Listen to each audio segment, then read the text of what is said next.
Hello. Hi. I'm not ready. That's okay. I'm just making sure everything's muted first. Mm-hmm. All right, chat. Are you ready to listen to a 3-minute video you've heard several thousand times before? I know I am. Let's go. Yes. Okay. I'm gonna click a marker. See ya.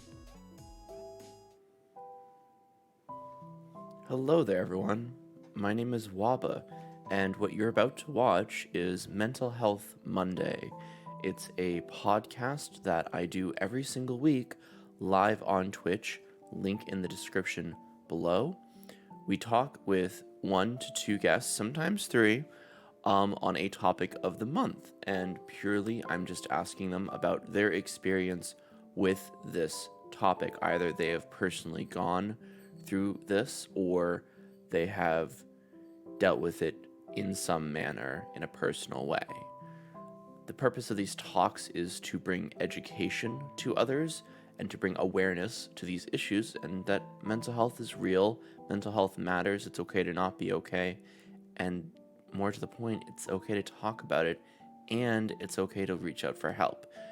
There's a lot that goes into Mental Health Monday. It's very intentional, and we have a bit of a check-in usually before the talks. In addition, I myself am trained as a mental health counselor. I have a master's in mental health counseling. Now, I never, ever will claim that I am anyone's therapist online.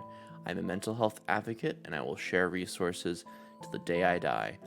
But as far as help goes, I highly encourage anyone out there to seek your own help. I have resources both on my Twitch page, but also in my Discord under resources, and highly encourage anyone to seek professional help if you are struggling with something that the people on my podcast are talking about with their experiences. In addition, they're raw, uncut, and unscripted. I usually have a few questions to kind of structure it a little bit, but we might go off the rails sometimes, have some casual conversations. Other questions might be asked, delving into details. All things considered, I put a content warning out there at the beginning of my talks usually, right before we jump into them. And it's just to say, hey, show some respect, towards the guests and their stories, first of all, obviously. But more importantly, if a topic comes up that might be potentially triggering, feel free to click off the video, feel free, to click off the stream, during the stream, or mute the tab, whatever, come back when you feel comfortable.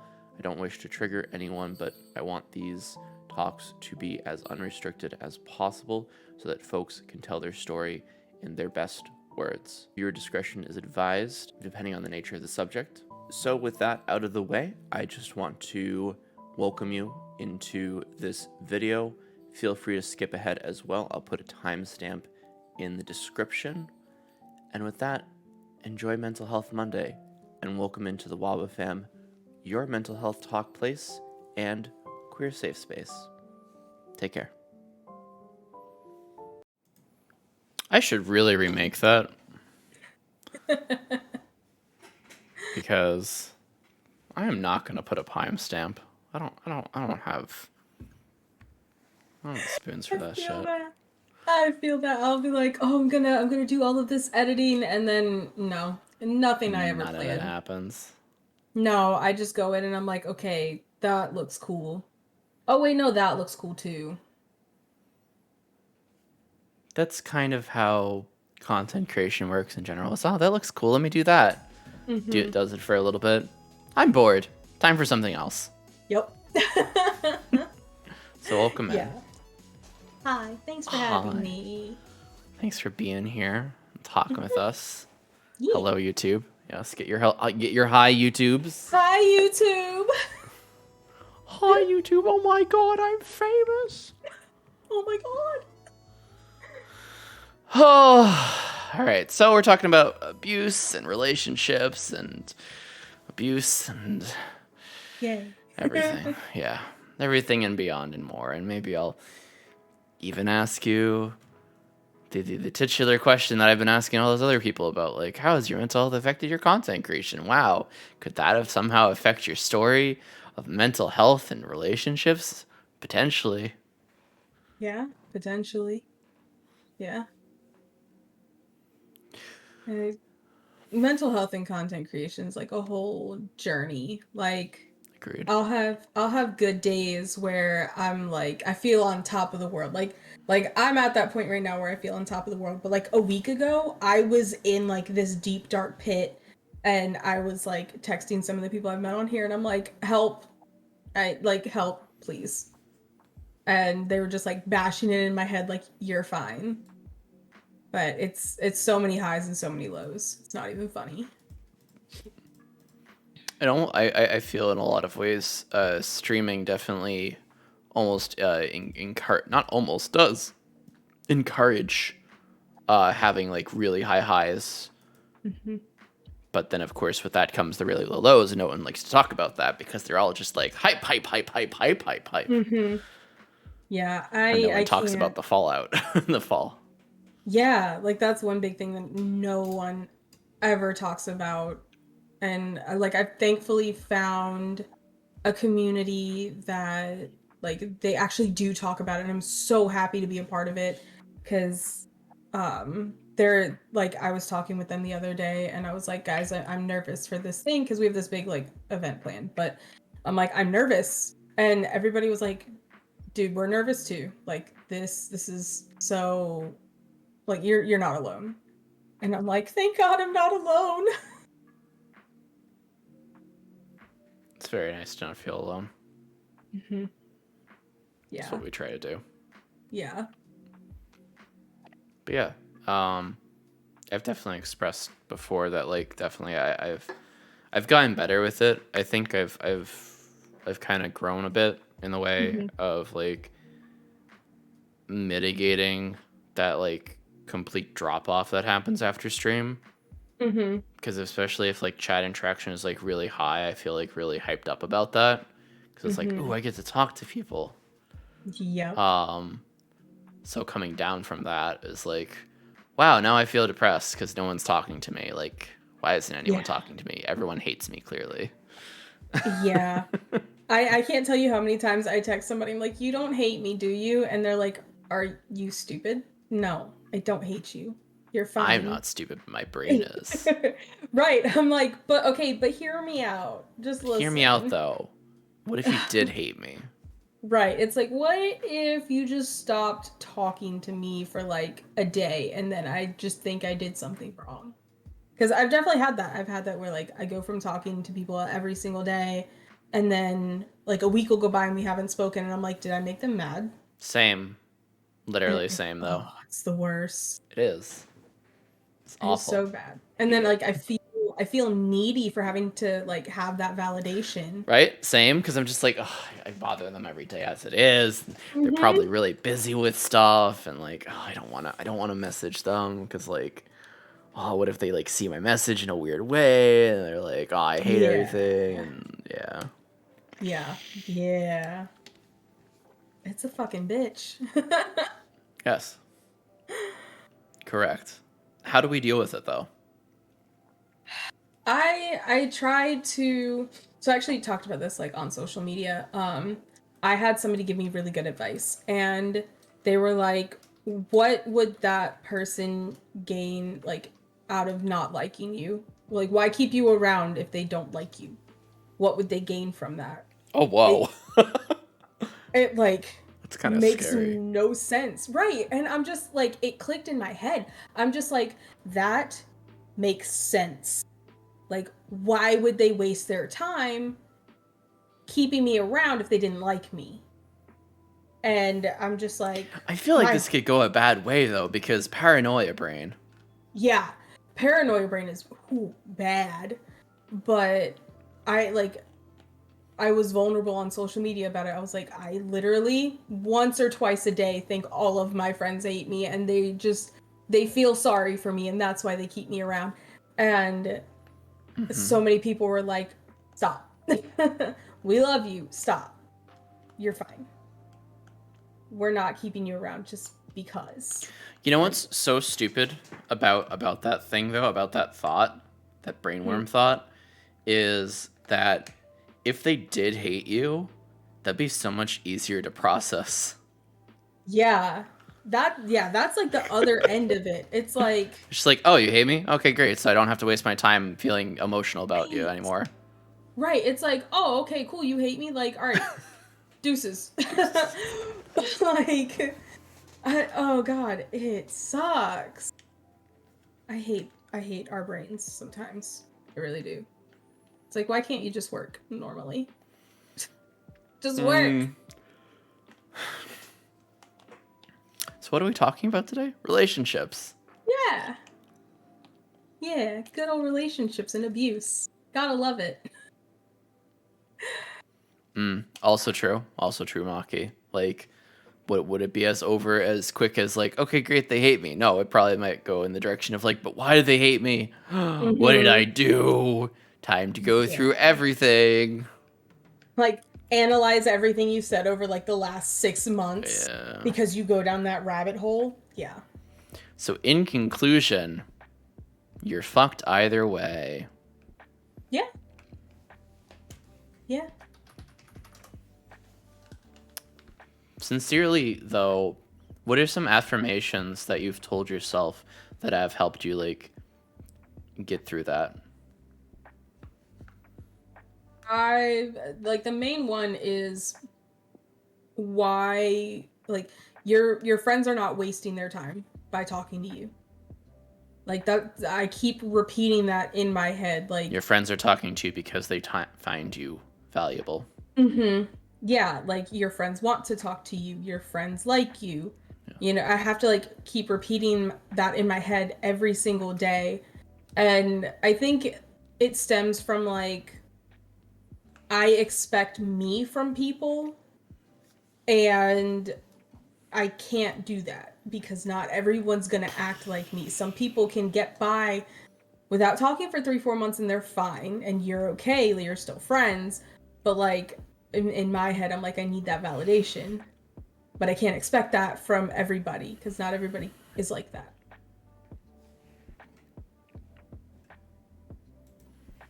I feel that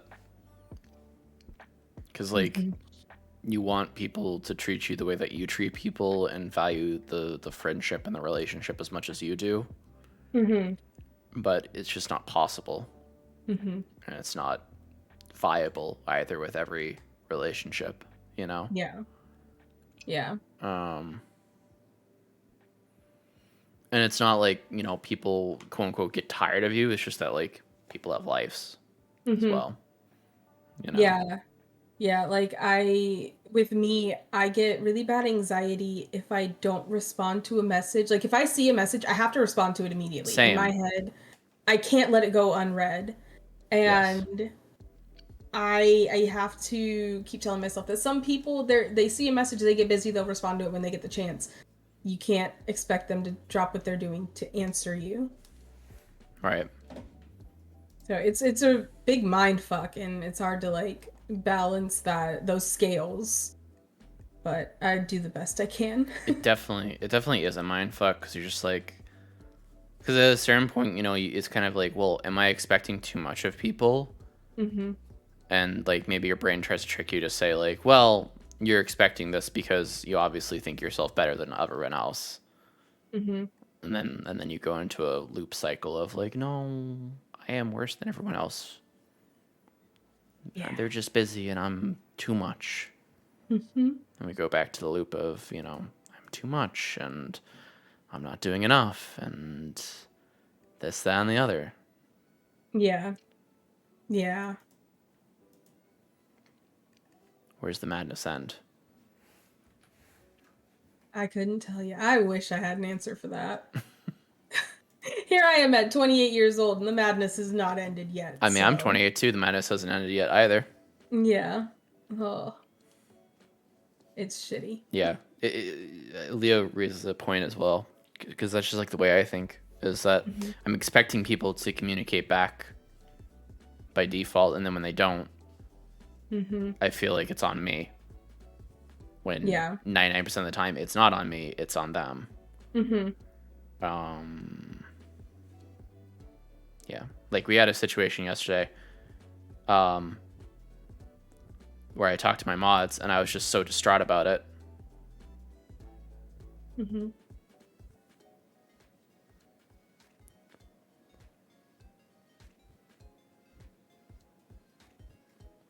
Oh, I misread. I'm sorry. I'm dyslexic and I just read the first sentence like a fool. So that's my fault. And I was like, yeah, I used to think this way, but like I kind of still do think this way. But yeah, that's what you got to tell yourself, is that it's not on me, it's on them. But yeah, we had a situation yesterday, and I talked to my mods about it, and they were just like giving me support, and they're just like, Waba, why are you chasing this person?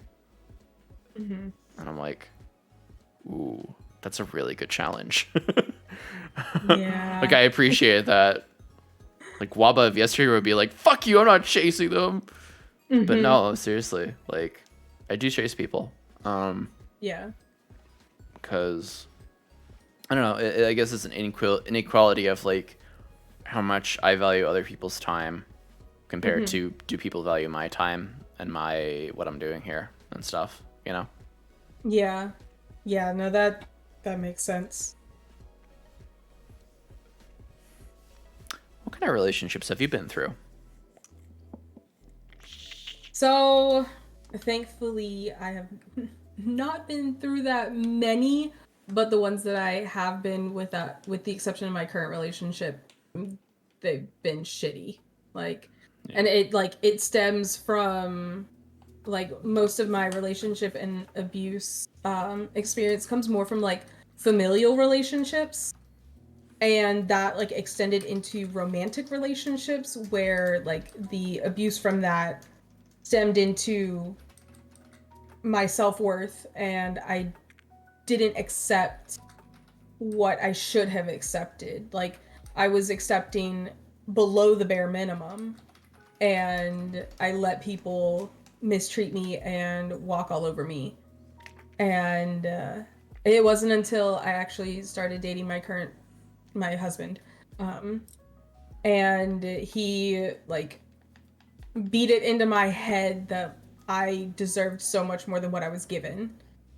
And thank God that man is a fucking godsend. I don't know how he's put up with my ass for the last 11 years, but thank God for him.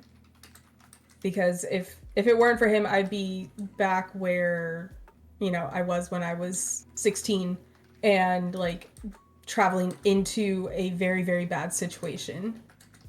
Because like I've had one relationship that was very manipulative and abusive, and he was older than me and knew that I was still developing and still like finding my footing, and he took advantage of that, and it sucks. And I didn't realize how bad it was until years later. Like I go back and I think of everything in our relationship, and I'm like, wow, that motherfucker used me and mistreated me, and fuck. And I can't stand him for it. If I see him in public, I'd probably run him over with my car, if I'm being honest. Why haven't you? Because I don't know where he currently is. Oh. I know he is in Might Virginia be for the somewhere. best. Yeah, no. I know he's in Virginia somewhere. Where, I don't know. And I would prefer to keep it that way. He tried to reach back out to me 4 years after we ended our relationship and wanted to draw me back in. And I was just like, are you nuts? Like, no, I'm in the best relationship of my life, and you want me to go back to that bullshit? Like, no. Fuck you. Like, go away. Yeah, absolutely not. I mean, that's what abusers do, though, is they try to lure you back in. They're like, ooh, look at the good times, and oh, weren't we so nice and romantic and lovey-dovey Yep. together? And Yeah. And like looking back and comparing that relationship to how my husband treats me now, like my husband is the type of person I was in college and I was in the art building for like, I think 12 hours. And this man brought me a whole ass pizza and was like, hey, let me know when you're ready to come home. I'll come pick you up so you're not tired driving home. That's And I'm great. like, this is what relationships are supposed to be like. Like this is great. Whereas like the person I dated before was the type that he would pull the if you loved me, you would do this card all the time. All right, I'm coming to Virginia. Yeah, Holy like shit. No. I can't tell you how many times he pulled that card, and because I thought that's what relationships were, I thought that was okay. I thought that was normal. Why was this your model for relationships? So and I spoke about my dad before. My dad was an amazing man. He did everything for my mom. And I can't remember a time where my mom spoke highly of my dad. Even now, after he has died, she still doesn't talk about like the good things that he did and how this man like allowed her to, well, not allowed her, but like provided enough for her to be a stay-at-home mom for the like from when my brother was born to when I was 4 years old. So you're talking about, I think, 10 years that my dad provided enough for the family and worked his ass off to allow my mom to be home with the kids and raise us until we were in school. And like my dad, at the drop of a hat, would do whatever my mom asked. And I saw that and I was like, okay, that's what a relationship is. It's sacrifice for your partner. And I never really saw my mom sacrifice for my dad. Like, other than birthing his children. Because that is a sacrifice in and of itself, but that's your dad gave thing. like 210%. Your mom was just not present, not there in the relationship. Yeah. My, like, and I say this whenever somebody asks me about like my childhood and how like my parents were. My mom gave us like the necessities. She made sure that we were clothed, made sure we had food, made sure we had a roof over our head, all of that. But she never provided beyond that. And to this day, she still doesn't. Like, I called her today. I was stressed out about something, and she is usually the only one available because, like, my husband's working, my friends are working, all of that. So I call her because I'm like, I just need to talk to somebody. And she took the whole thing, diverted from my issue, and twisted it to herself because my mom's a narcissist. Like, 110%. Same. Narcissist. We relate on that. Yeah. How is your mom a narcissist? Any time that I talk to my mom and I'm like, I have an issue and I just need somebody to listen to me. I just need to get it out. She always diverts it, and like it does, the situation doesn't even have to be remotely related. She diverts it to whatever's going on in her life. And I have to sit there and listen because if you don't, it's gonna be a whole fucking thing. Like my mom has had her friends ask her, like, how did you manage to raise such 3 sweet children? Wait, your mom has friends? You'd be surprised. She actually does. Oh my god, I don't know why my dogs are going crazy. Baby. Right, go lay down, boys. Baby puppy.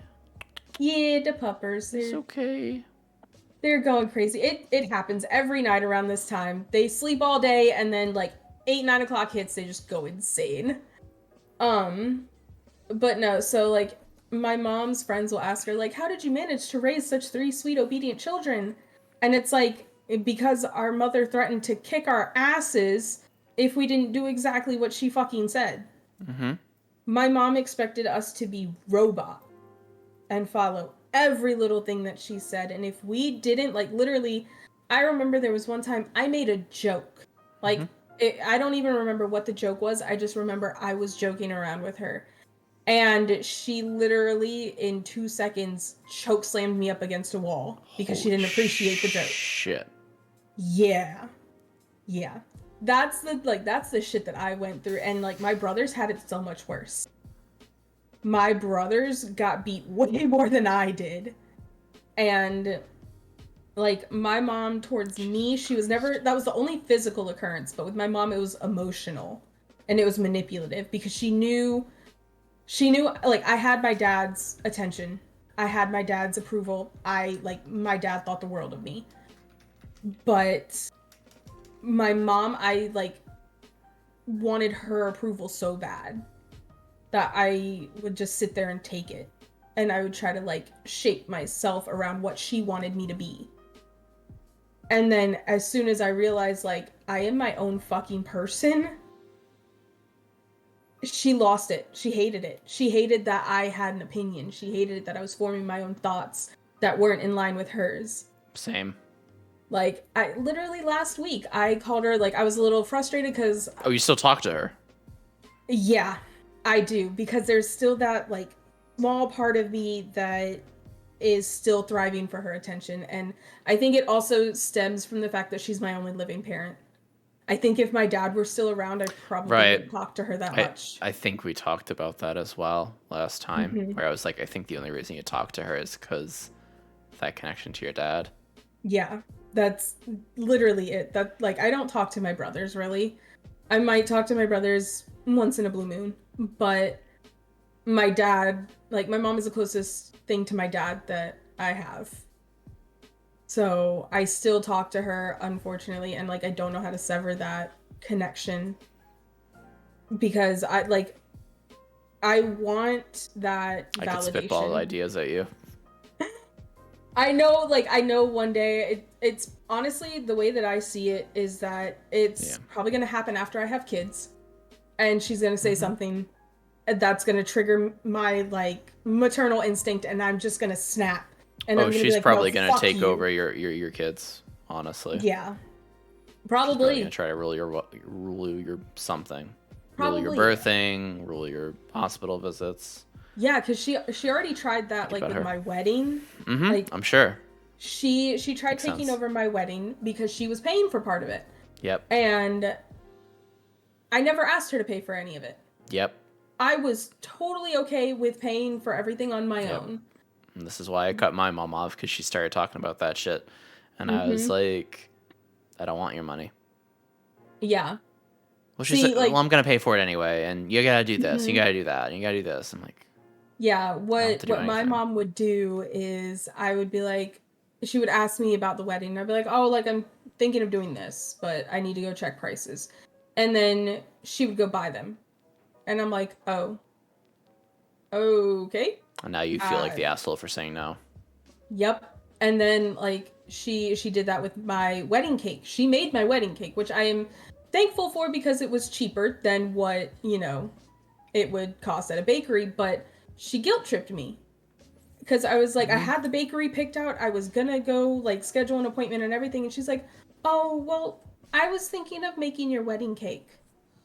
And I'm like, but I really like this bakery. Like I've had their cakes before. Like I really like them. And she's like, oh, well, I was just thinking like it would be special. And I'm like, fuck.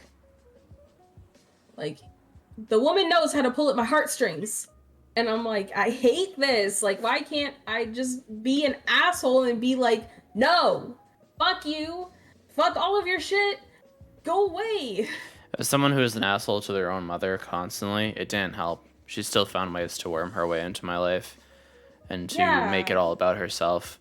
And my mom resents me because she would say I was psychologying her, because I would literally point out to her, I'd be like, Mother, do you fundamentally understand what you're doing is like gaslighting, or like what you're doing is guilt tripping? And she's like, what the fuck? She's like, don't fucking psychology me. And God, I could probably, I mean, this is what I'd get canceled for, by the way, is like literally trying to make content out of interacting with my mom. If I ever interacted with my mom again, I would literally just videotape her and post it to YouTube and just be like, this is a narcissist, ladies and gentlemen. Who doesn't want to fucking admit she's a narcissist. I don't mean to make it a dick measuring contest for half a second, but I did want to make it a dick measuring contest for half a second because Dude, I make just it. wanted Make it.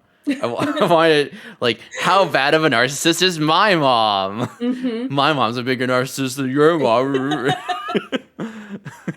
No, but like, No, but like the fucking my claim to fame about my narcissistic mother is that she literally, and you can look it up too, she literally calls herself the Botu or the bitch of the universe, and she has the Botu team for her Relay for Life team, which is a charity organization dedicated to for cancer. She literally named herself the Botu team after herself because she is the Botu, the bitch of the universe. She is the wow. mega Karen of all Karens. I'm pretty sure she's driven away all of her friends. Like she used to have friends. She used to Mm-hmm. have girlfriends. But they just don't talk to her anymore.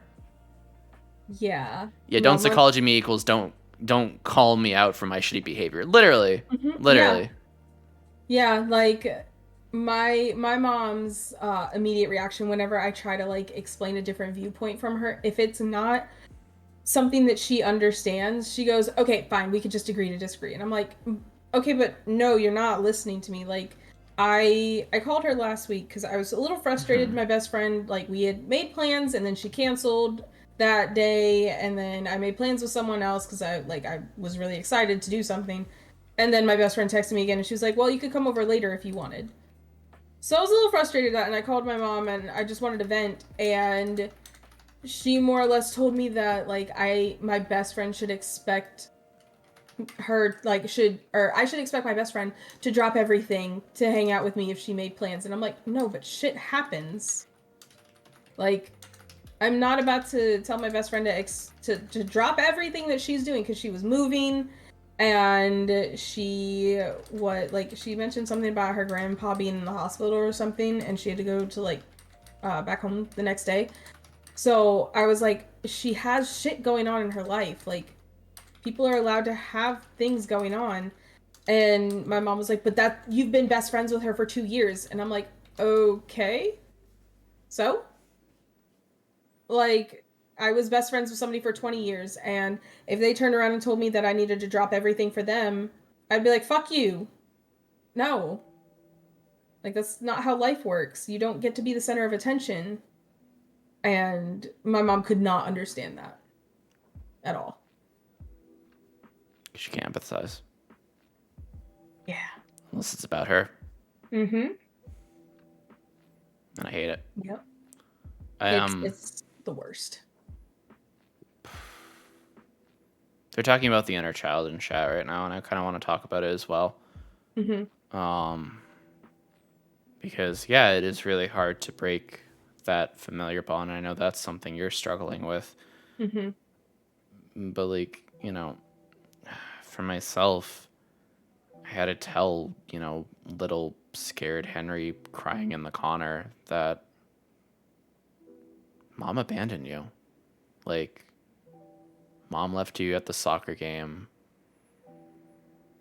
If she actually cared, she would, come over and comfort you and talk to you, but she didn't really do that. That wasn't her way. Her way was, Mm-hmm. I count to 3 and I'm leaving because you're acting up. Yep. And I'm Oh like, maybe God. I'm acting up because I need someone to fucking listen to me and care about me. And I I felt can't like tell you. I felt like my father was absent for most of my childhood Mm-hmm. as well because he was constantly working. He worked weekends as well. Mm-hmm. Yeah. And I and like, they accuse you of being ungrateful for what you have because all things considered, I was, upper middle class, mm-hmm. you Same. know. And so it's like, oh, well, you're ungrateful, because we're doing the bare minimum is basically what they're saying. And Mm-hmm. at a certain point in my own recovery, I literally just kind of like, I just started to become emotionally detached to my mom and basically told myself, I can't feel for this person anymore. They've, they have their own traumas and Mm-hmm. they need to go to therapy because they're hurting me. And I don't want them to Yeah. hurt me anymore. I don't want to have to cry about them anymore. I don't want them to live rent free in my head. I live rent free in their head, and I'm apparently breaking their heart or whatever. Mm-hmm. But honestly, I don't care. I don't Yeah. care. They can die. I've come close to moments where like I've severed that bond. Like there was one time my mom like I wasn't even like in any trouble of like losing my home or anything like that. Like I was fine, all my bills are paid and everything, but she had mentioned that at any time I could move back home and that my bedroom would still be there for me and my bed's still there and you know, I could live there as long as I needed to. And I told her I was like I would much rather live in my car than move back home to live with you. And she started laughing and I'm like, "You think this is funny? I'm being dead ass serious." Like, do you think I want to move back into the house where you literally berated me for an hour for the first time I had sex and called me a slut over and over again? Do you think I want to move into the house where the one person that actually gave a shit about my emotional well-being died? Like, do you think I want to move back into the house where you choke slammed me up against the wall? No, I don't want to move back into any of that. Like, I would much rather live in my car. I really would. And she was like, quiet for 5 minutes. And I'm like, yeah, no, this is bullshit. Like, I would never. I'm never moving back home. Yeah, I would never move back home either, just because, like, it was a hoarder house as well growing up. Although my mom vehemently denied it. It was. It was. Like, it wasn't as... like, her claim was, like, well, it's not as bad as the people you see on TLC. Yeah, TLC, they cherry-pick the ones that are absolutely the worst. But it was hoarder level shit because nothing was ever clean in that house. Dad barely cleaned. I didn't feel obligated to clean. I didn't feel motivated to clean. You try to throw something out. It's like, oh no, we're going to use that for something, honey. What? Yeah. When? Well, you know, if it's just for later, just don't throw it out. Yeah, see, my mom was the opposite of that. Like, everything had to be perfect. And, like, she would always tell me, like, oh, we're having company over, go clean your room. And I'm like, why are they gonna fucking come in my room? It doesn't matter if my bed isn't made. And she's like, you better make your bed. And I'm like, okay. And because she was so good at that stare into your soul. If you don't fucking do it, I will end you. Like, that was her. It terrifies me. Even today, it still terrifies me and my brothers. Like, my oldest brother, he is 35, 2 kids, wife, has his own life and shit, and my mom still puts the fear of God in him. And I'm like, how is that a healthy relationship? How are you proud of that? That your children are literally scared of you? I don't understand. And, like, so many people are like, oh, you're gonna be such a good mom one day. And I'm like, yeah, because I'm not gonna sit there and not listen to my kids and make my kids scared of me. No. I couldn't imagine being okay with my kids being terrified to talk to me. That's so fucked. I mean, this is what happens when you hit kids, is that you're just ruling by fear. They're just afraid of you. Yeah. You're not commanding respect. You're not a strong person. You're a fucking coward. Who the fuck hits a child? That's a child. Right. They're defenseless. Like, what the fuck? Are you hitting your kid because they're too young to understand my words? Then why the fuck are you hitting them? How are they gonna understand that? Oh, well, they're old enough to understand my words. They're not understanding my words, and I'm getting frustrated with them, and I'm gonna hit them. Why? Why would you hit someone ever? And it's like, no, they're obviously not understanding your words. They hear your words, but they're not understanding it. So they're a child. Sit down and you explain talk it on to their them. fucking level. Yeah. Yeah, like, I remember there was one time I was trying to learn how to tie my own shoes. And I wasn't understanding. I was like 4. And I remember, this is like a vivid fucking memory of my mom sitting there in front of me, like, why can't you fucking understand? You do this, then this, then this. And I'm like, obviously there's something wrong with the way that you're talking to me, that I can't understand what you're trying to teach me. She's talking at you. She's talking at you. Right. Like, that, I have so many memories of that. And even today, like, I had told my mom back in January, I finally got diagnosed with anxiety and depression.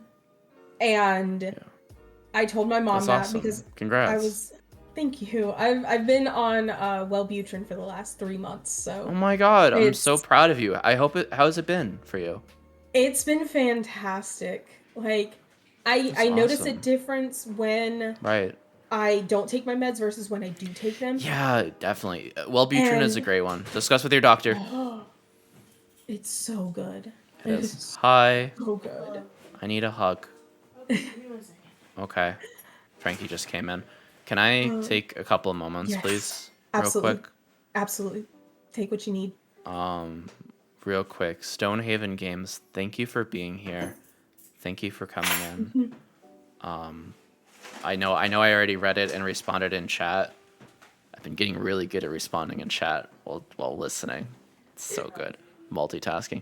But no, we're incredibly fucking proud of you. That is, breaking up with a partner is tough enough, but an abusive partner that was blaming you, like other narcissists in your life, no. Yeah, you fucking deserve better. And I'm so incredibly joyful to hear that you know in your heart that you deserve better, because it's true. Everyone deserves better. Yeah, they are important. All those things are important in your life. The parts of your life, those traumas, they're important. Abuse is abuse, absolutely. Verbal, emotional, mental, psychological. We have to protect ourselves, absolutely.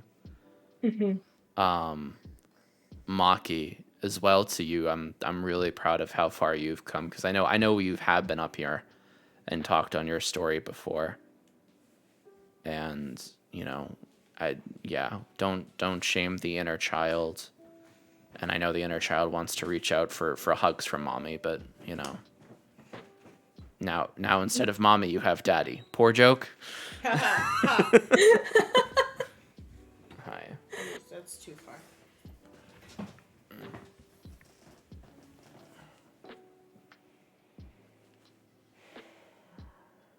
How was your day? I see. Long. I started off today's stream at a 2 at best. Oof. I basically came home and just cried, That's valid. and then I got food to eat. Lots of crying people today. Yeah. I made my coworker take a break because she started crying because some lady thanked her for something. Like, the lady was like, "You're so nice, thank you so much," and she started crying. I made her go take a break and eat cake. Oh, that's funny. Ori's making cake. Yeah, our boss I likes love to that. make cake, and she just leaves it in the break room fridge and is like, "Guys, there's cake if you want it." Cake. Cake sounds good. Cake sounds really good. Yeah. Oh, you're also on the autism spectrum? Welcome in. Hello. Half our community is autistic, and the other half has DID. And the other half is DID and autistic. What's up? Wait, you're forgetting the ADHD half. Oh yeah, the ADHD half. This is a lot of halves. And 100% depressed. Facts. 98% anxious. Oh, yeah. Like my bad one. I can't learn when you want me to learn it. Exactly. Same med. Hey, census taker. Welcome in. I think I was 10 when I finally taught how to do shoelaces. Yeah, they taught me the wrong way. Shoelaces? No, Stonehaven, we always accept anything that you want to talk about because that's fucking important, all right? We mental health talk first, game second, always. Discuss with doctors starting and stopping antidepressants should be supervised by a medical professional. Yes, our community is a support system and a peer support system, but it's not a replacement for therapy. Please don't think that I'm a replacement for therapy or I'm trying to sell anything to you. Good fucking lord, I had an interaction with that and I ranted at everyone about it. Because I was like, oh, you're so fucking sussy, baka. And then they were like, I'm getting sussy vibes from you. I'm like, yeah, because people use the term mental health coach in very sussy ways to pretend to be professionals. But they're like, oh, I'm open. I'm like, okay, good job. But maybe be more confident and don't just try to talk to me like you're selling it to me. Talk to me like you're a human. Yes. And that you're proud of what you do, instead of basically what I feel is inevitably led just to I'm a replacement for a therapist because therapists can fuck up too, and those are all 3 points that I will say constantly. Sorry to rant about this again, but good lord, I fucking hate people who do that shit, who scam and grift on the basis of, well, I can call myself a mental health coach, so that's fine. Fuck off. Yeah, no, Not a rant replacement for away. professional help. Not a replacement for professional help. Not community's not a replacement for professional help. Say it 5 times fast. I wish I could. No, brain's just like burp. Brain do go burr. Brain do Positive affirmations for the whole chat. Hugs for all of those who want them. Yes. Hugs, hat pats, head pats. Water, snackies, blankets, plushies, doggos and catos. Yes. One of us. Yes. Yes. I seem new, but I am not. Yes. The DID is strong in these ones. It's true. Anyway, I'm done ranting. Goodbye. Back to Annie. What were we talking about? I forgot. I don't know. How big is your mom's dick? She thinks it's like it's like Moms are narcissists, and that was my original question that led all to this was why was that your only basis for a relationship of like, you know, being abused in the way of your ex would basically do the thing where they would say, I'm trying to recall. If you loved me, you'd do this. If you loved me, you would do this for me. If you really loved me. Yeah, I think he saw how my mom treated me, and he like preyed upon that. And it was like he knew that I wanted approval, and I wasn't getting it from my mom. I was getting it from my dad, but I wasn't getting it from my mom. So he was like, "Oh, let me use that to get her to do what I want her to do." So like the first time I remember where he used that on me was it was actually the first time that we ever had sex, which was great. So like we had made plans, and here I am like 16 years old. We had made the whole plan. We were gonna skip school, go to my house because I lived around the corner, blah blah blah, right? So I was home and I got really nervous, and I was like, I can't do this. I'm backing out. I'm not ready. I can't do this. And that's the first time he pulled we've been talking about this for weeks now. If you loved me, you would do this. And it just like, for me, I was like, I thought he had a point. I was like, no. You know, like now I realize he doesn't. Absolutely not. Absolutely doesn't. That is what we'd like to call coercion, which is not consent. No. And like I tried to back out of it, and I was like, I'm not comfortable. I don't want to do this. Can we talk about it more? Right. I'm not comfortable. And he goes, well, I'm already on my way to your house. And I'm like, oh, yeah. And I'm like, I tried to tell him to like turn around, go back. Just go don't home. Walk to my house. Like, you know, either go home, call one of your friends, go back to school, like do something. Don't come here. And then, because literally it was like a 10-minute walk to my house, I hear knock, knock, knock on my door, and I'm like, oh shit, he's here. He didn't go home. Great. And it wasn't a great time. Yeah, I imagine not, because it wasn't enthusiastic consent. No. Which is a human fucking right. Like, Jesus Christmas. And like I kick myself in the ass every single time, because like literally it was a complete 180 from the first time my husband and I ever had sex. He at 15, he sat there and asked me multiple times, "Are you okay with this? Is this what you want?" And I'm sitting here, I'm like, this is how it's supposed to be. Yes. And I'm sitting here, I'm like, at 15, it's supposed to be awkward. and funny Yeah. because sex makes noise and smells weird. Right. Right. But I'm sitting here thinking, I'm like, at 15, he is already treating me better than a 19-year-old did. Because the 19-year-old was preying on you for being 16, probably. Yeah. And I'm just like, it's miles ahead of what I was experiencing with my prior relationship. And like I cannot praise my husband enough for that. I really can't. Even to this day, he's still like, are you okay? Like, he checks in with me. He's like, are you sure you're good? Like, when I told him I got diagnosed, like, when I told him I got diagnosed with depression and anxiety, and I was, like, being brutally honest with him, I was like, if you weren't around, I probably would have offed myself a long fucking time ago. And he's, like, literally, I remember he was playing Apex with his friends. He stopped his game, took off his headset, put his controller down, and he looked at me, and he's like, excuse me? Do we need to talk? Are you okay? Aww. And I'm like, yeah, I'm fine. I'm just being honest and working on communication. And he's like, okay, but that is scary to hear. Aw, yeah. And I'm like, you're good. You're fine. Go back to playing your game. And he's like, no, I'm not going to fucking play my game with you saying that. And I'm like, oh, this is what it's supposed to be. That, like, my ex would have never. He would have never done that. Ever.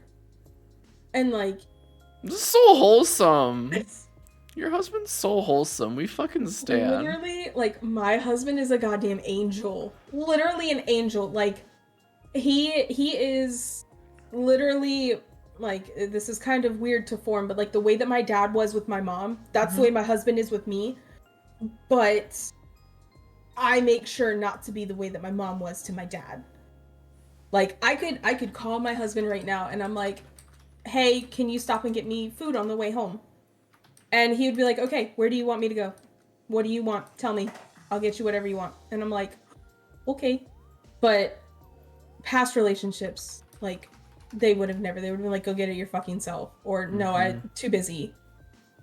And it's things like that. And, like, another thing that, like, my ex would do is that he knew that I thrived on physical touch. And for a long time, that was my love language was physical touch. And even to an extent today, it's still that way. Sure. But he would withhold it from me. He would withhold the attention. He would withhold the physical touch. And I would feel like it would just eat at me. Because I'm like, am I not desirable? Am I right. not loved? And then it goes back to, like, stemming to the way that my mom treated me. Like, I remember one time my mom, like, really, really pushed on physical looks. And, like, I always had to be clean and prim and proper and, like, perfect. And I remember I was 13 years old. I was walking around my house in a sports bra. And at 13 years old, I was 89 pounds, soaking wet, at 5 feet tall. Like, I was tiny. And my mom grabbed my stomach and was like, look at all that fat. And I'm like that. I'm like, right all right, I'm killer. Sorry. That's one way to get you to stop talking. But, like, Jesus fucking Christ, you don't do that. No, not to anyone, but especially not to a 13-year-old child who is already struggling with their body image. Like, I'm actively going through puberty, and you are fucking with my head, and that led to a goddamn eating disorder. And, like, even to this day, like, my mom, she'll sit there and turn around and be like, oh, make sure that you're not binging on anything. And I'm like,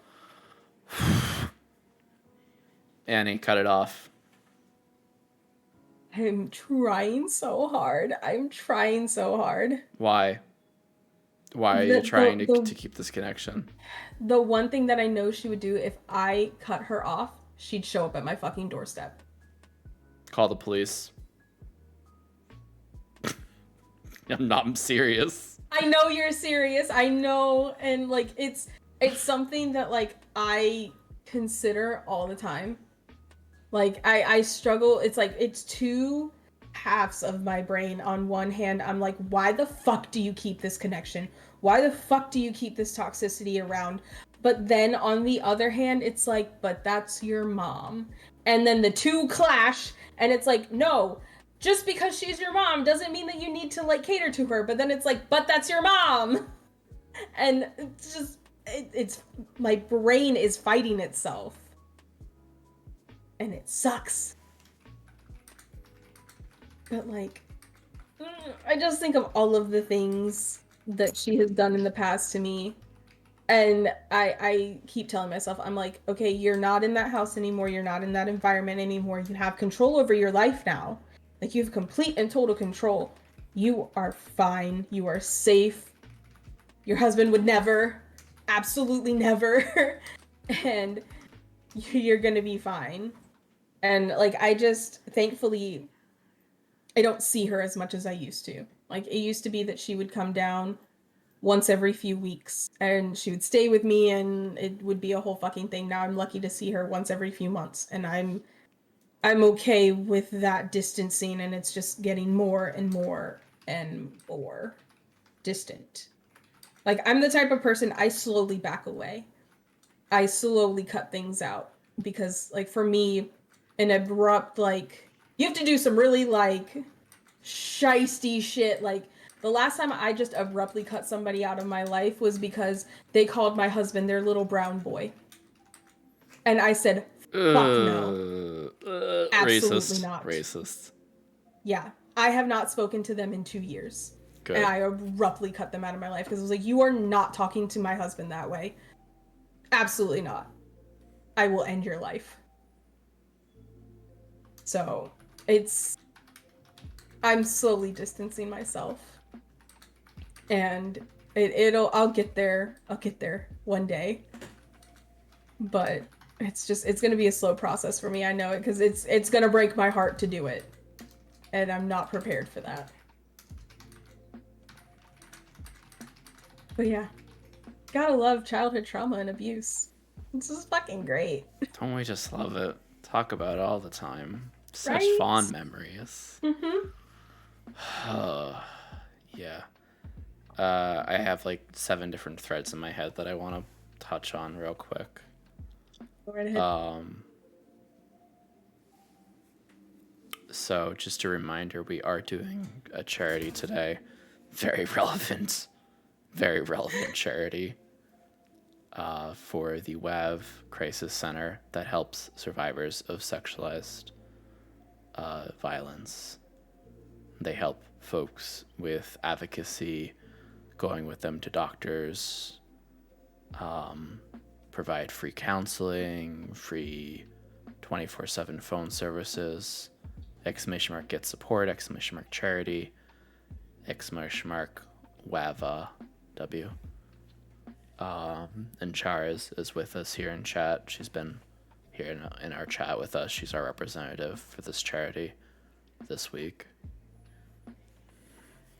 By the way, coming up this week, this might be the week that I finally just... Because this talk tonight is like kind of breaking me a little bit. In the way that it's like, it's reminding me of all the shit that I've endured. So I think this week might be the week that I just randomly go live sometime in the morning and just tell you all everything. And then it goes up on YouTube. We'll see how that goes. And I probably will put like 0 tags on it.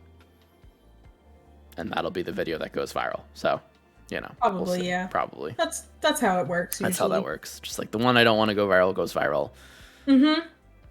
Which is fine, Yeah. because if my mom sees it, then, you know, she'll know exactly how I feel about her. Yeah, I'm very thankful that my mom is not on Twitch, because I could just imagine the fucking phone call my phone would probably be blowing up right now if she were on here seeing this. Yeah. Yeah. So that's that. Other points I wanted to make that Leo reminded me of, about how, like, you know, you, like, your ex was like guilt tripping you with like, well, I'm already on the way there and stuff like that. Mm-hmm. And, you know, it actually, you remind me when you told your husband, you know, very bluntly, like, you know, if he wasn't for you, I probably wouldn't be around. Mm-hmm. But the opposite end of that is, you know, when abusive people use, you know, suicide and say, like, you know, if you leave me, I'm going to kill myself. Mhm. I mean, Frankie's response to that is very poignant, which is, then fucking do it. Do it, you won't, right? Yeah. Which is And not I mean, something I personally condone, but I'm just like, I mean, that's the energy you have to give back to defeat that, unfortunately. I would never Um, say that to someone. However, Right. like my husband was in a situation a couple weeks ago where one of his friends was talking about that. Like one of his friends, Yeah. well, not even one of his friends, just someone he knew was telling all of his friends like he was going to kill himself. And it got back to my husband, and my husband being the person he is like, do I reach out? Do I like try to make sure that he is fine? And I'm like, babe, I'm going to be completely honest with you, because I've been on the other end of that call before where someone's like, I'm going to off myself, and I'm like, no the fuck you're not, because if you were, you would have done it already. You wouldn't have called me. You would have probably planned, because like that's I tried to off myself when I was 13, and I didn't call anybody. I didn't tell anybody a goddamn thing. I was just gonna fucking do it. And then I had somebody blowing up my phone talking to me about something else. Like something completely fucking else. And it got my attention because, you know, the anxiety of not responding. That's what saved my fucking life. Yeah. So like hats off to fucking anxiety sometimes. But I told my husband, I was like, give it a day. If you don't hear anything about him in a day, then reach out. But give it a day. Because one of three things is going to either happen. One, somebody's going to reach out to him and stop him. Two, he's not going to do it. He's just looking for the attention, because there's a whole slew of things with this guy that like he's very attention seeking, and he does shit like this for attention. Okay. And then three, it's like he's either going to do it, he's not going to do it, or he's just looking for the attention. I do want to say one piece, just real quick, for both legal reasons and TOS reasons, and my own personal belief reasons. If someone you know, or even you don't know, is threatening to commit suicide, just treat it seriously. Give them resources. We have a few in here as well, below in the panels. And if you're thinking or have suicidal thoughts, you know, please talk about that to someone, you know, make it an open conversation. Don't close conversations to people who have suicidal ideation. People can be have suicidal ideation and not want to be actively suicidal. Can be passively suicidal. That's a thing. But yeah, we always will provide resources in chats. We had someone who I was fairly certain was a troll that came in with some other people and said that they were suicidal. So I just treated them as I would anyone else who would say that they're suicidal, which is like, this is not a crisis line. This is not 911. You need to call this number. You need to contact these resources and get you in touch with someone who can help right now. And just because I am trained in suicide prevention and risk assessment and all that, I'm not going to do that live on stream because it's unethical to do that. Right. So, yeah. Like my thing towards this guy, at least, is like, if he wasn't the way that he is, because he's a very compulsive liar. Like, we have caught him making up so many things, and he'll like trip over his words, and like he convinced us that he had a wife and had like this whole other life, and then when we finally realized like things weren't adding up, we like dove a little bit deeper, and we're like, okay, you're not married, this is a fake account that you made. And like that is a special like situation for me, at least, because I'm like, I don't believe him. And he's the things that I've heard. However, I have been in a situation where someone has called me at like 3:00 in the morning talking about killing themselves, and I'm like, okay, I'm gonna stay on the phone with you until I'm sure you're okay and that you're not gonna do it. And I don't care if that's like 24 hours that I have to stay on the phone with you. I will drive to your house right now if I have to. Like, in any normal circumstance, I treat it as like they're not joking. This was just a one-off thing. But yeah. Yeah. Yeah.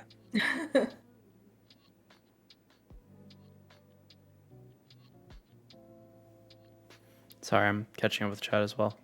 Yeah, do what you gotta do. On Stonehaven's comment about disagreeing with something, and I'm not catching the context right now. I think that was when I think you were talking about the your partner saying like if you're gonna do it, just do it. Yeah, it's my partner's energy about it because Yeah. in setting a manipulative context of like stay with me or else. Mm-hmm. My partner is very, very strong-willed.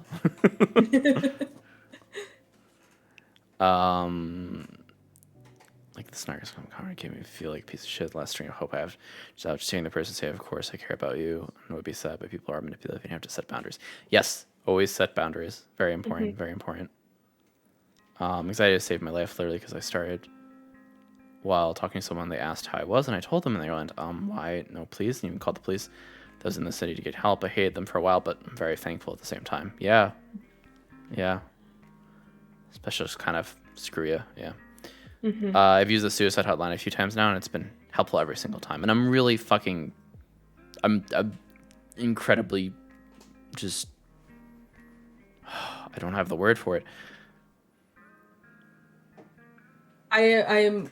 I'm joyful. I'm grateful. A-Lig Yes, has thank used you. that, like... I'm grateful that you've used that hotline because I know I know A-Lig is an excellent community member. Yes, and an awesome person every time I've talked to them. And like really cool. A-Lig, I talk to A-Lig every day. Like every single freaking day. And I cannot tell you how grateful I am that A-Lig, you reached out and you got the help that you needed to get. Because literally I can't imagine my life without you. I love your face. I think I've tried to get A-Lig on Mental Health Monday before. Or maybe, I don't know. I don't fucking remember. I don't know. Maybe I'm flaking on him and I feel bad. I don't fucking remember. It's okay. It happens sometimes. I appreciate you, A-Lig. Hi, Zypress. And yeah, Leo, I got you. Leo's been my best friend since, like, literally 7th grade. Mm-hmm. So, definitely not a, definitely for a reason and not for a season kind of friend. Mm-hmm. We go way back. Yeah. It's awesome. It's awesome. What are some resources or no, let me ask this a different way. How did you get out of your initial bad relationships? So it took me a while. So the person I was with, we were together for, I think the first time, because we dated twice. The first time was almost a year that we were together, and the boiling point was it was a whole thing, like stupid high school drama, but Oh god. yeah. Oh, this is a wild fucking ride, okay? So I went Buckling ice up. skating with some friends. Yeah, buckle the fuck up because this is gonna Buckle make you up. angry. This Strap got in, me. strap on. This got me heated. So I was ice skating with some friends. Yep. And there was this guy there that, you know, he came up to me, he asked for my number, and I was very respectful. I said, hey, like, I'm dating somebody. I'm cool if we're friends. Like, we can be friends, we can be cordial, but I'm setting that boundary right now that we are, like, that's it. Like, I'm dating somebody. And he was like, all right, cool. Like, is it cool if I, like, hang around you and your friends for the night? And I'm like, you gotta ask them. I personally don't care, but you gotta ask them too. Like, I'm not the only one here. I'm not a spokesperson for the group. Right. So, absolutely. Because this was our first time ice skating and he, like, did ice hockey every year, he was like, I can help you guys because I see you guys are falling over a lot. And I'm like, all right, cool. Like, that's fine. Give us some help. I'm okay with that. So he wound up hanging out with us for like hours and hours, and he was a really cool guy. So all of us, like, we exchanged numbers with him, everybody in the group, and we got to know him. And I now realize, like, when I was 16, I thought it was fine. I didn't realize what the fuck he was doing. Because then he wound up sending me pictures of himself. Not, like, below the belt pictures, but above the belt pictures. And I immediately, like, deleted the message. I'm like, bro, that's not cool. Like, I told you what my boundary was. Not fucking cool. So one of the other people that I was with saw the picture right before I could delete it. They saw me delete it, but they saw that I received the picture. So they went and told my boyfriend what happened and left out the convenient part that I said that I have a boundary. This is not cool. She was jealous of your relationship. Oh, absolutely. She admitted to me that she wanted to be dating him. So yeah, So that was a whole for an story. excuse to break you up. Oh my god, this is literally Like, high school. High school shit, right? So my boyfriend doesn't talk to me for a week. He cuts off communication. And I didn't know why. Right. I had no idea why. I'm just like, the fuck? Like, you're not responding to my text messages? What? So I was hanging out with my best friend at the time, and it was like 9 o'clock at night. And he texts me, and he's like, we need to talk. And I'm like, Okay. Okay, is Coming in hot. everything fine? Like, in my mind, I didn't know what was going on. I thought we were cool. Didn't even cross my mind. So he calls me and he literally berates me for an hour. And I just sit there, I let him get all of his piece out because I was hearing this and my blood was boiling at this point in time. So I just let him get his piece out and I'm like, you know what? Fuck you, fuck this, I'm done. And I hang up. I leave it at that. And then he continuously blows up my phone until 3 o'clock in the morning. From 10 o'clock at night to 3 o'clock in the morning because I cut it off. And he was not happy about that. And cue the baby come back, baby I'm sorry, I didn't mean it. All Baby, of that. come back. Yep. Oh, that like all on me. fucking goes through my head every was time I think of wrong. this. I just can't live without you. Boom. But it's like, I'm sitting here, I finally realized, I'm like, what? No, like, I don't deserve this. I did nothing wrong. And you're letting somebody else, instead of asking me what happened in my words, you're believing this other person. And that's not okay. Like, I am supposed to be your partner. I am supposed to be your teammate. Like, we are supposed to be a unit, and you are not believing me. So, cool story. Get the fuck out of my life. So, I tell him at 3 o'clock in the morning. Cool story, like, bro. Fuck off. I'm like, stop fucking texting me. Like, I have shit to do tomorrow. Like, the next day, my brother was coming home from Iraq, and we were gonna go pick him up. Like, I'm like, we're fucking leaving in 3 hours. I need to sleep. Go away. Bye. Like, stop contacting me. Bitch, bye. Right. So then weeks go by and I didn't know this at the time, but he was dating someone else. And then he reaches out to me. And because like the dust had settled, I thought things were fine. And I'm the type of person, like, if the dust settles, I don't mind being cordial. I don't mind being Sure. respectful. Oh, you'd like to think that we can have adult Yes. response respect. I like to think that we can move beyond things and be okay, like, we've said our pieces, we're done, don't need to talk anymore about it, like... Is at this moment that she knew she fucked up. Yes. I fucked up big time because the motherfucker roped me back in. Like, lassoed me and roped me back in. Yup. How? I thought he was dating someone else. I didn't know that at the time. Because the other person was in Virginia where his father lived, and I was in North Carolina where his mother lived. Ooh, we would have never crossed paths. Yeah. So we date for another like 3 months, and I finally, like, that was the cutting off point. I was like, this isn't right. Like, something's off. Something isn't right. Like, you're weird about things. I'm weird about things. I'm not comfortable. I'm gonna end it. And so I do. I end things. Done. And that was the last time that, like, we had actually dated. Then cue 3 months down the road, and his other girlfriend reaches out to me. And I'm like, what? Why are you talking to me? I have no interest in being your friend. Like, she wanted to actively be my friend. And I'm like, I have no interest in being your friend.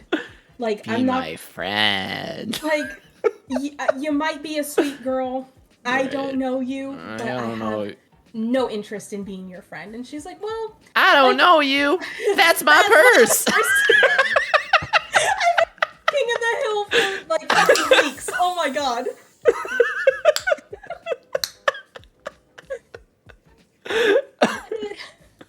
Like, I told her, I was like, look, you seem like a nice person. I just have no interest in being your friend. And she's like, well, I thought it'd be nice to know somebody, seeing as I'm coming to prom with him. And I'm like, fuck, I'm gonna see you in person. The fuck you are? Like, god damn it, you're both gonna be there? And I was I'm like, not there's going to no way, prom. like, well, I was like, there's no way I'm gonna let these two motherfuckers ruin an experience for me. Cause like, I was with my husband, like my now husband, and like, we were great. And we were gonna go to prom together, we were gonna have a grand old time. Like, this was literally like a month before prom. We had bought our tickets, bought our clothes, everything. Like, we were going. So then I see, like, I decide to do a little bit of snooping because that's just the person I am. She reaches out to me. I want to see what she's about. And I see back, like, from a post, like, a month earlier, like, happy 6 months of dating, and, like, he's so great, blah, blah, blah. And I'm like, we were together 3 months ago. What? Like, what? What do you mean? So at that point in time, I delete all of his contact info. I block his number, everything. I'm like, fuck you and the horse you rode in on. You are literally a piece of shit. The worst. So I completely cut communication off with him. And then... So did she, hopefully? No. She continued dating him for 4 years. Great, right? Yeah. I'm thankful now. Like, she has moved on. She has a husband and kid, and she is happy. And I'm like, okay, I got my husband over here. I'm happy. Like, we are on two separate sides of the world. All is good. Fuck this guy.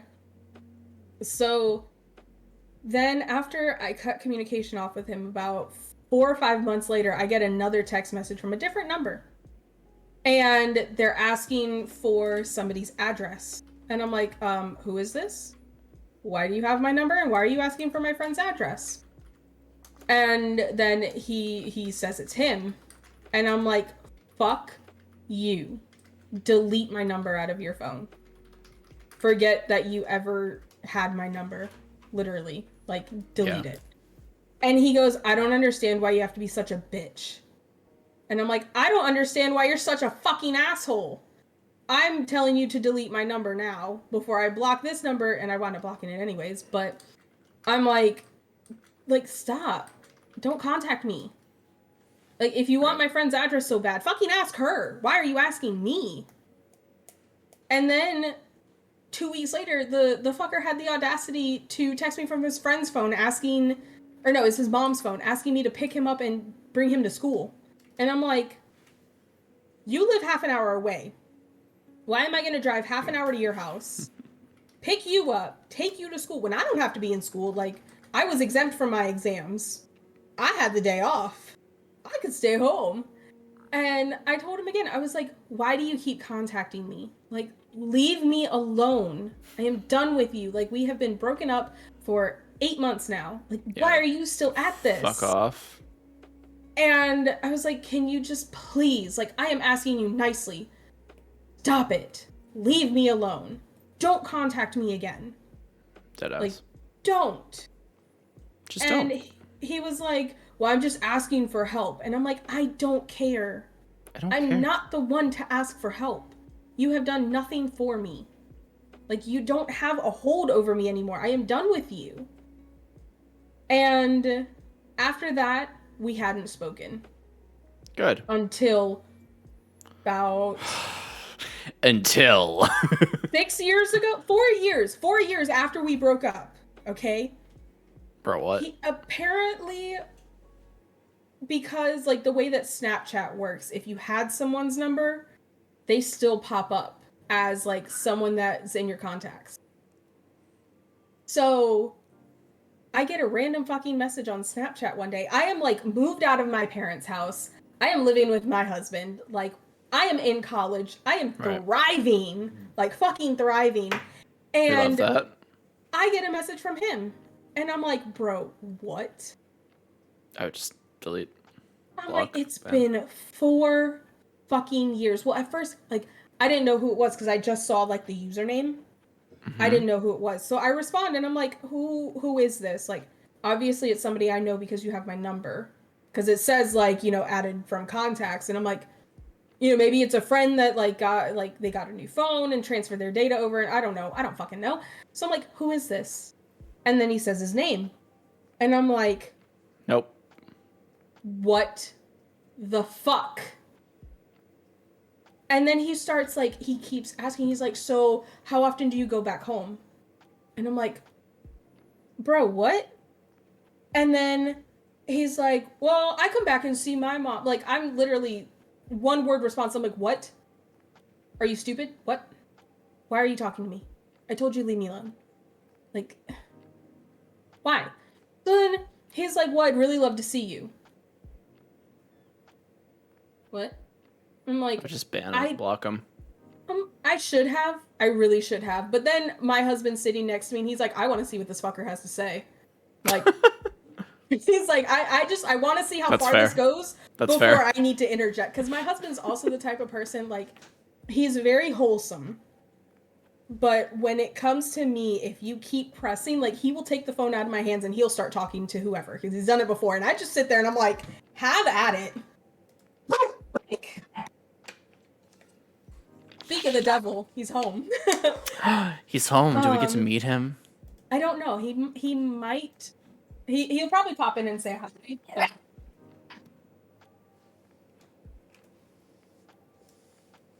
Sorry. Dog, stop. Thank you. See, I didn't even have to ask, and he brings me a soda. But That's beautiful. yeah. So 4 years, you know, my husband's like, I want to see what he has to say. So I'm like, all right, because you want to see this, I will continue the conversation, because at this point it's comical. I'm like, I know I'm not gonna go back. I know I'm not even like anywhere. I'm not going to touch that with a 10-foot pole. So let's see where this has to go. I want to see what he has to say too. So he goes, how often do you go back home? And I'm very blunt. I'm like, every other month. And then he's like, oh, cool. Do you think we can meet up? No. No. Oh, well, I mean, I was thinking we could go to a bar. No. No.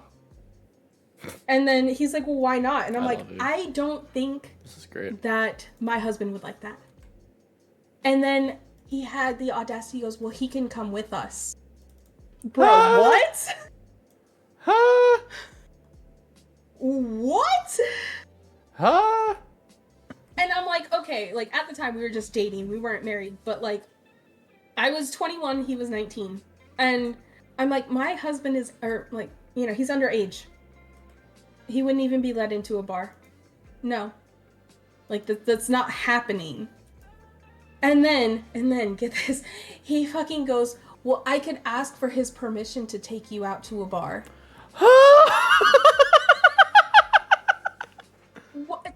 Okay, like, first of all, you think that if I wanted to go somewhere, you think I'm gonna ask my husband for permission? No, I'm just gonna fucking do it if I really want to do it. 2, my husband doesn't own me. And he will tell you that. Like, literally, last year, I went on a trip for a weekend. I told my husband the day before I was leaving, I was like, hey, I'm going away with the girls for a weekend. And he's like, all right, have fun. Like, my husband doesn't own me.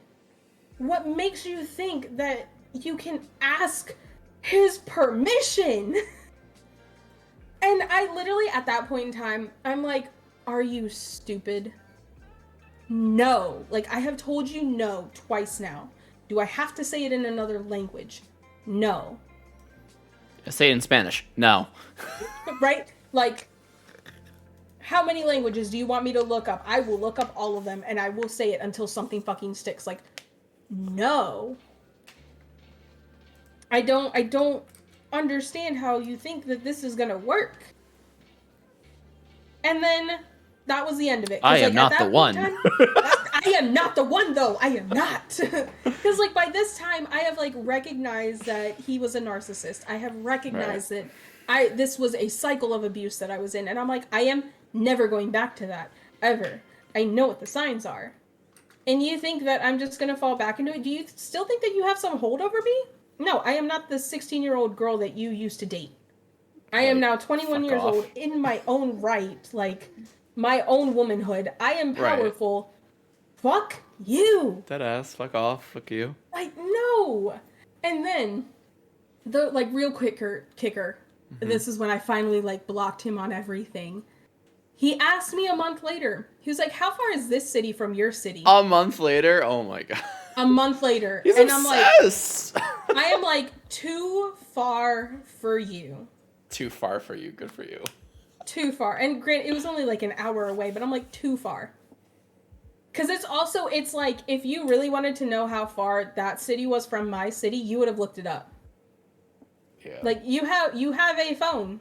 You have maps. You either have Google Maps or you have, like, Apple Maps. You can look it up yourself. Just any excuse to interact, right? Exactly. That's exactly what it was. Any reason to say something to me and hear from me. And then, like, oh my god, there's so many and thens to this. There's so many. This is the final one, though. So my mom calls me, like, 2 weeks later. Oh god. And she's like, are you talking to so-and-so again? And I'm like, I mean, he reached out, like, a couple months ago and then reached out again a couple weeks ago, but, like, no. Right. Why? And she goes, oh, so I ran into his mom at the vet's office. Awkward. And I'm like, okay. And she goes, yeah, apparently he told his mom you two are, like, best friends. And I'm like, fucking what? What? He's obsessed. He's obsessed. Like, you have got to be kidding me. You are joking. Like, I wish I could make all of this shit up. I really wish I could. No, I know you're not. That's the thing. Now, I know you're not. Like, the funniest story I tell my friends. I'm like, y'all want to hear about, like, the man that, like, would not let fucking go of his high school crush, like, can you, what? Why are people like this? Why? I don't understand. Yeah. I really don't understand. And thankfully, like, I have not heard from him since then. Since I, like, blocked him on everything. I'm like, I am not even giving him the opportunity to reach out. I have changed my phone number and everything. He has no way of getting in touch with me. Ever. The only thing is he knows the city I live in, and the city I live in has 500,000 people. Good fucking luck trying to find me. Like, good luck.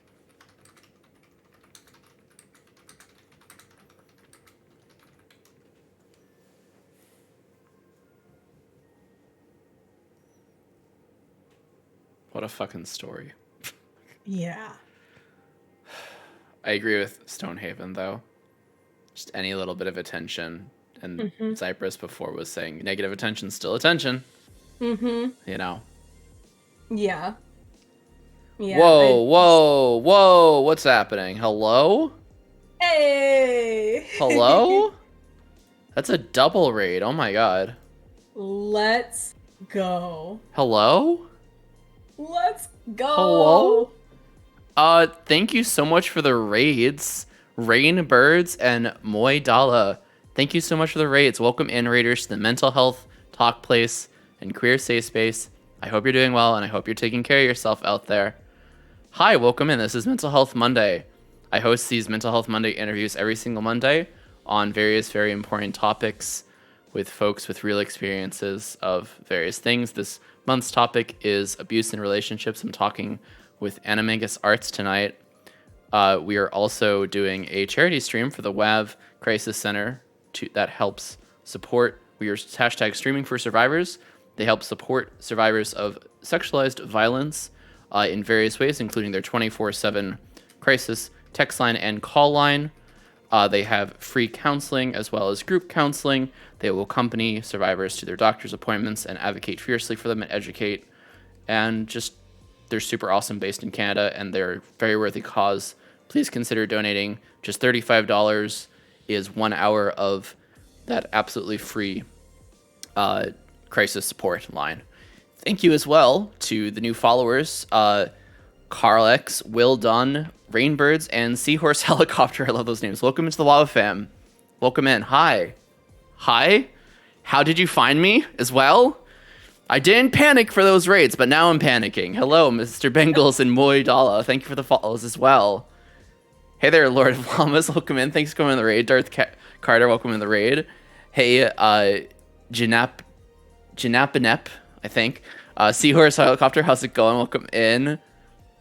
Carlix, how's it going? Mental Health Monday hype, yes indeed. Moidala, welcome in as well. How's it going? Mr. Bengals, hello, welcome in. Merc Gaming, hello, welcome in. Thank you for coming in with the raid. Rainbirds, hello, thank you for the raid and coming in with the raid. KB Tail, hello, thank you for coming in the raid. Hello, welcome in, everyone. All you lovely people, this is amazing. You're amazing.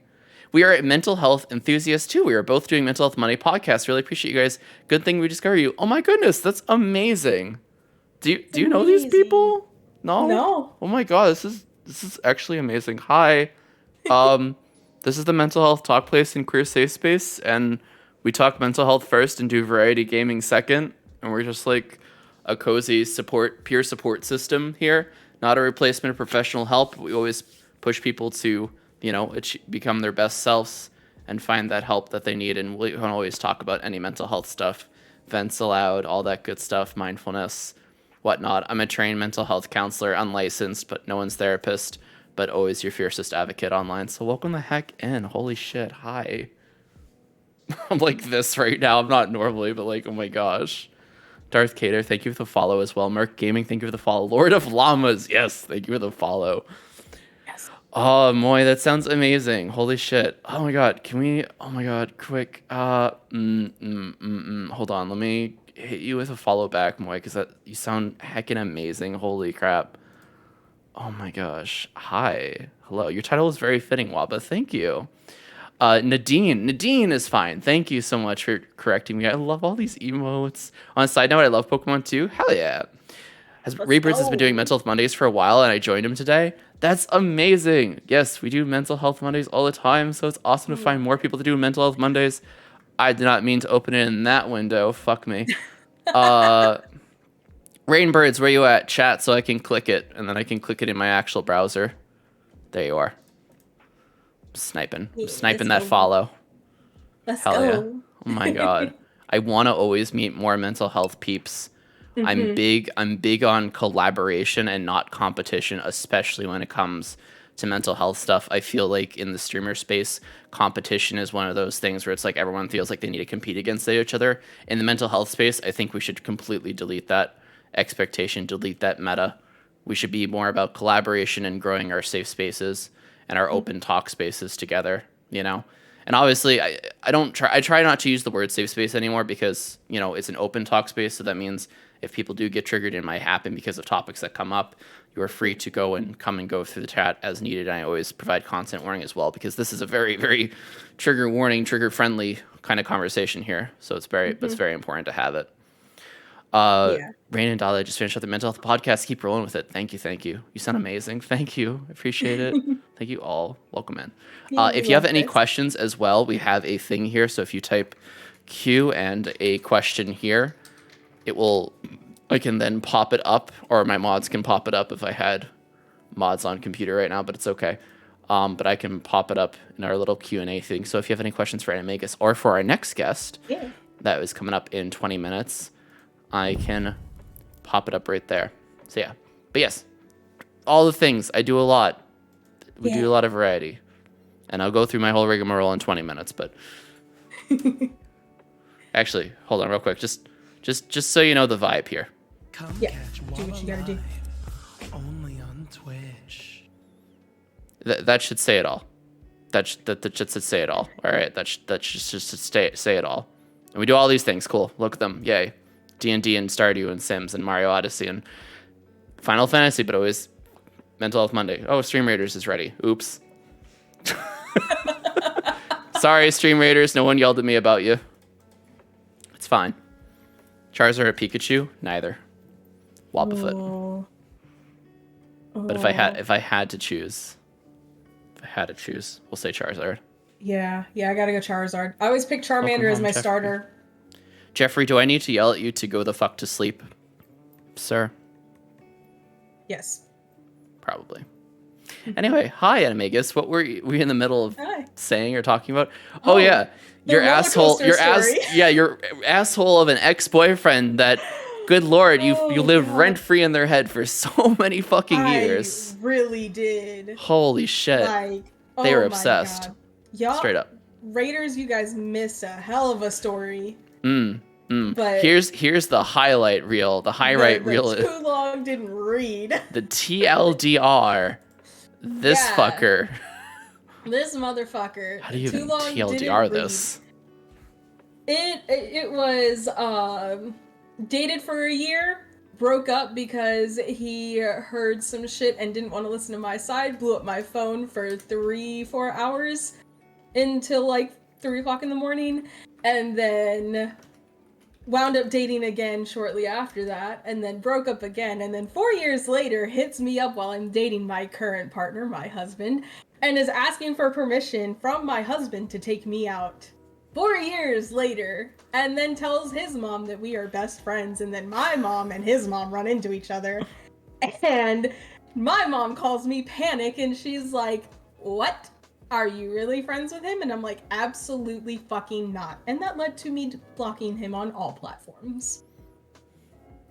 So yeah, narcissism for 4 years. It was fantastic. The important lesson here is fuck narcissists. Fucking hell. I swear, if I ever see him, I'm running him over with my car. He would deserve it. Catch these hands. Yep. Yeah, but I am an open book for all of you lovely raiders, so if you have questions, feel free. This fucking stream, you guys. I know, right? It went places I did not expect, but it's fine. I'm here for it.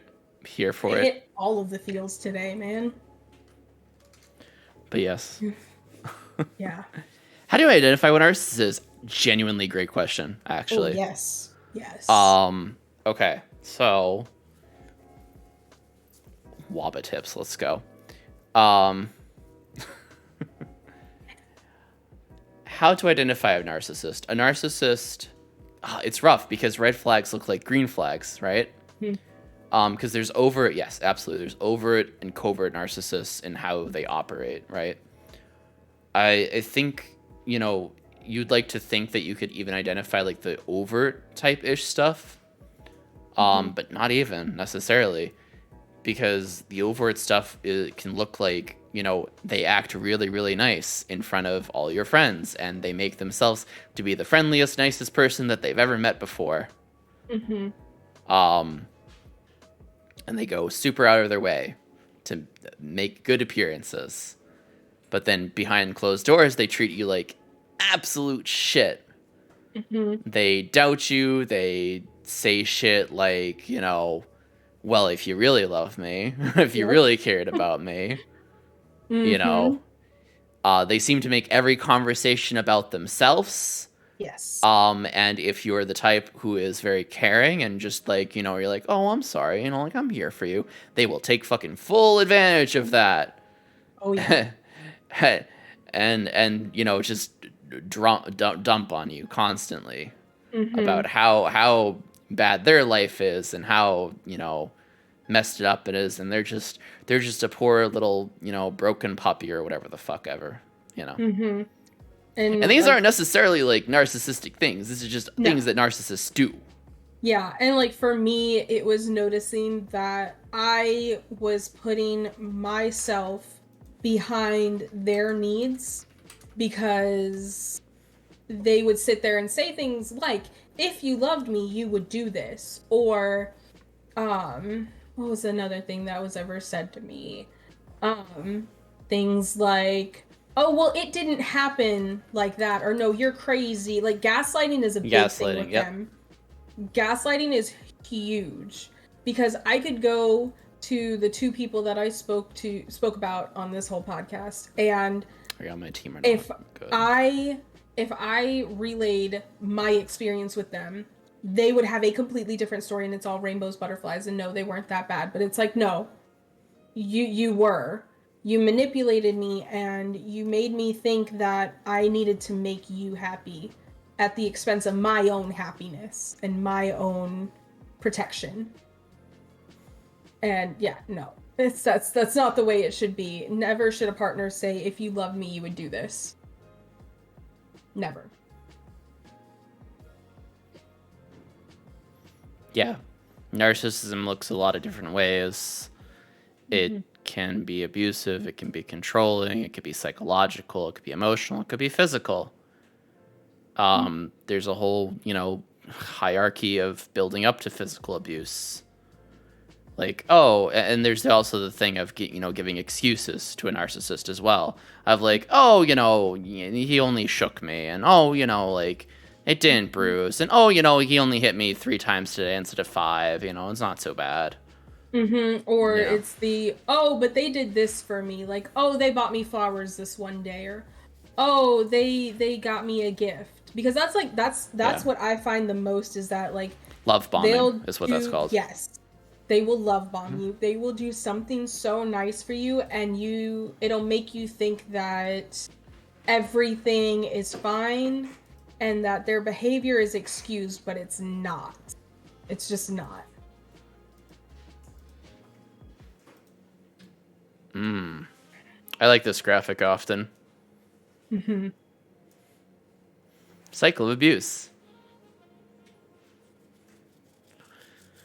They also try to socially isolate you, which is what this one points out.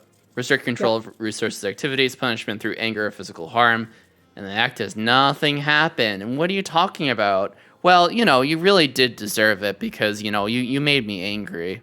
I'm not really like that, though. Increase in love and kindness. Oh, I'm sorry. Have some flowers. Have some chocolates. Oh, well, I'm doing this because I love you. Well, I'm doing this because I care about you. Moms, dads do this shit. Yeah, the one that you sent me is here, Leo, and I haven't read through it, but I'm going to read through it right now. Wow, it's very tiny text. We're just going to make it bigger. Idealize a phase of immense flattery, gifts, and excessive attention to appeal to your heart, weaken your defense mechanisms, and allow you to be drawn like a whirlwind romance without even realizing it. Basically, a narcissist is going to meet all your expectations and more. But wait, there's more. Then they devalue you. This is just like that episode of It's Always Sunny in Philadelphia, by the way. We showed that clip before. Devalue. Admiration ceases to exist and is replaced by verbal and emotional abuse. This phase is characterized by cruel, degrading, and condescending remarks, often disguised as jokes and sarcasm. Victims feel confused, doubt themselves, and develop low self-esteem. Discard. This is where the victim's usefulness to the abuser has ceased. The abuser has found a new supply, someone to replace the victim to fulfill all our needs. Victim is tormented and thrown away as if the love shared between them never existed. Hover. The narcissist attempts to draw the victim back into an abusive relationship by any means necessary. Begging, crying, guilt-tripping, projecting, blame-shifting. Hello, if you've been r/raised by a narcissist, you belong here. in a minute, yeah. Yeah. He started with, "You were not apologizing correctly." Yike. The fuck does he mean? No.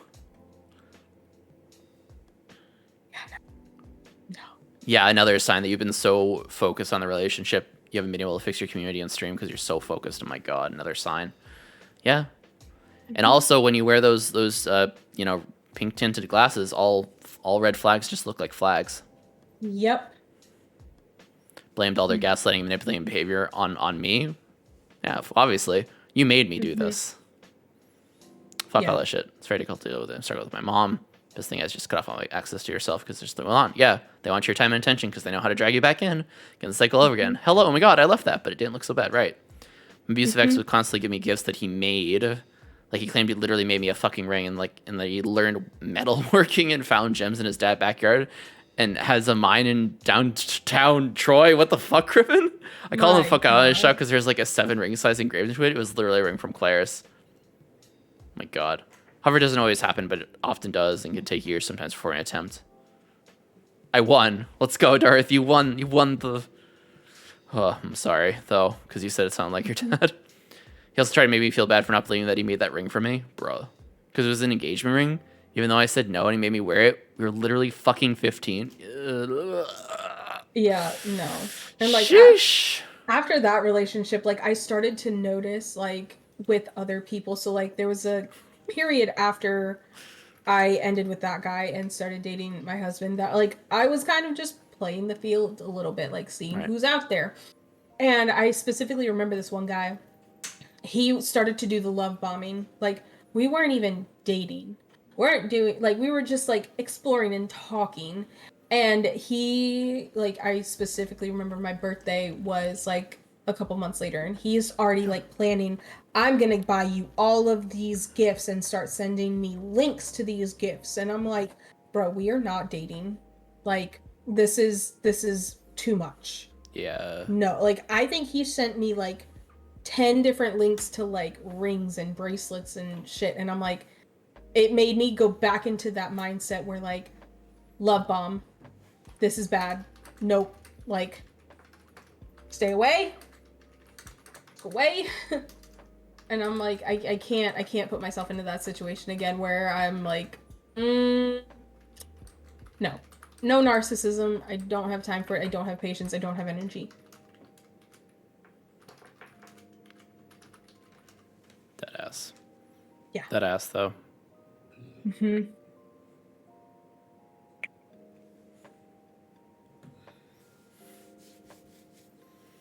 I want to make my ex-friend's apology letter to me out loud. Oh, no. Oh, no. I still want to talk about fight trauma responses, for sure. I want to talk about that, too. That sounds cool. Mm-hmm.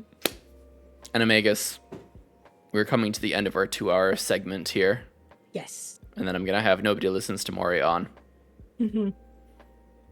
Do you... What final pieces of advice, wisdom, clarity do you have for folks that might be going through something like this, to help them kind of look, understand, and get through this?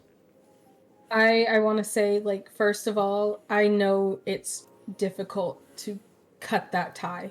I know all too well how difficult it is, and I'm not gonna lie, it's gonna hurt like hell.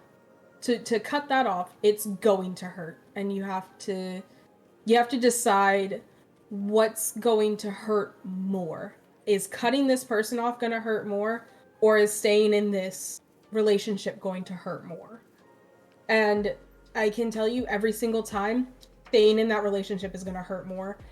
And if you notice that your partner or somebody in your life, it doesn't even have to be like a romantic partner, it can be a friend, a family member, whoever, if they are a narcissist and you recognize that they are narcissistic, do what you can to cut off all contact. Like, it literally, I have one where I haven't been able to cut off contact yet, and I have one where I completely cut off contact. And I know what I need to do, and like I said, I know it's hard, but I promise that like you'll be on the better end of it if you do that.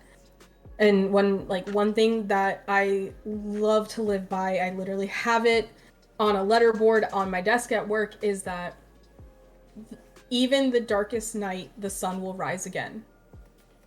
So it might be dark, it might hurt like hell, you might be sad about it, but I promise you that it will get better.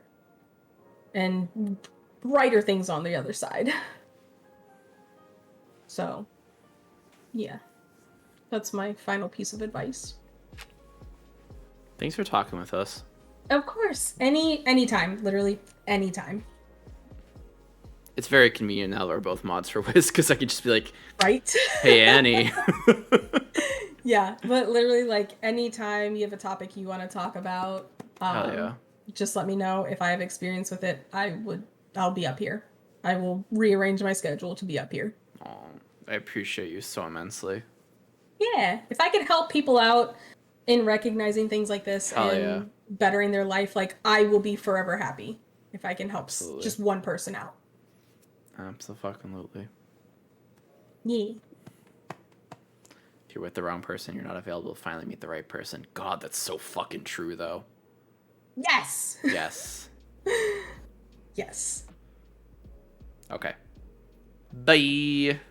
Bye, guys. Come catch Waba live only on Twitch.